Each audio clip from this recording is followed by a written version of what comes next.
You included recovery animals in your study design, but the FDA is still asking questions about reversibility. Why?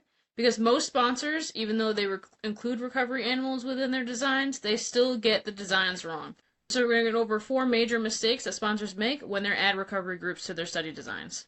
So the first mistake that sponsors make when they add recovery groups to their study designs is that they only add them to the control group and the high dose group.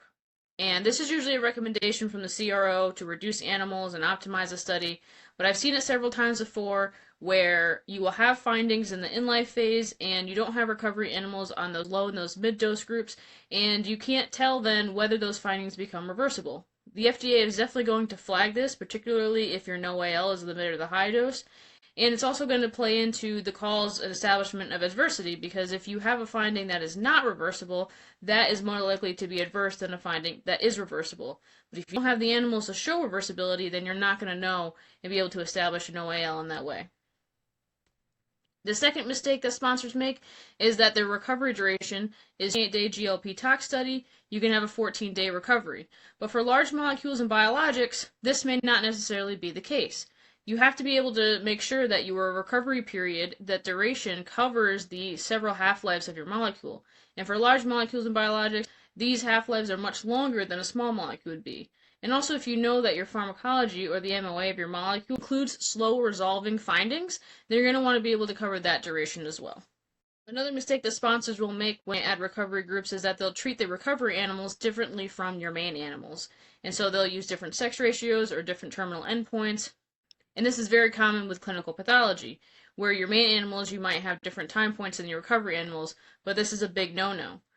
Remember that your recovery animals and your main animals are getting the same dosing regimen. So if you have 10 animals per sex in your main in-life dosing, and you have 5 animals per sex in your recovery, that's still a total of 15 animals per sex total that's going to be going through the dosing period. So you want to make sure that your endpoints, anything that you're adding onto the study in your study design, they align between the different animal groups. And the final mistake that a lot of sponsors will make is that they don't include TK in the recovery period. We talked about before how there's, for large molecules and biologics, that they have longer half-lives, and even for small molecules, they might have longer half-lives too, where you have to show that that drug actually has decreased in concentration, plasma concentration, to make sure that you're covering that whole duration of recovery. But a lot of times sponsors will add TK only through their dosing phase, and they won't include it in their recovery phase. And so if you can't prove washout, you can't justify that a finding that's been resolved is actually due to the compound being cleared and dosing actually being stopped. So what does this look like when you actually do get your study design right and you have included recovery animals the way that you should? Everything goes green. So for 1, all of your dose groups will have recovery groups as well. For 2, your recovery period will cover several half-lives. 3, you will have endpoints aligned for all animals. And lastly, your TK will be included throughout your entire dosing period as well as your entire recovery period. And so this is what it looks like when you get the design right. When you put your recovery group, everything lines up.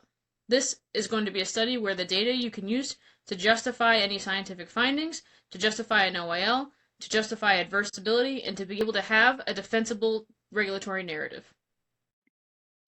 And if you want more content like this, check out my course, The Complete Guide to Non-Clinical Development. There's 12 plus modules, plus 2 bonus modules, 3 tiers for your experience.